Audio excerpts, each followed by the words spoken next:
Amigos, my name is Marcus, and in this video I'm going to show you how you can simply change your profile picture in Zoom application on mobile, in iPhone or Android. Like, it doesn't matter what you got. So what you want to do is go here to settings. When you're in a Zoom, just open it and go to settings. Then you're gonna see like your account here and just click here. And now you're gonna see profile photo. Just click on it. And now you can like choose photo here. Yes.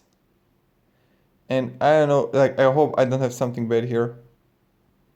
Yes, there is this chicken I photographed when I was walking down the street. Yeah, so I don't know. I have like Ellen Watts here, whatever. I don't know. I'm going to choose the chicken now. So crop the picture just once. And voila, here we got the chicken and done. And now we got easily change the photo in Zoom application.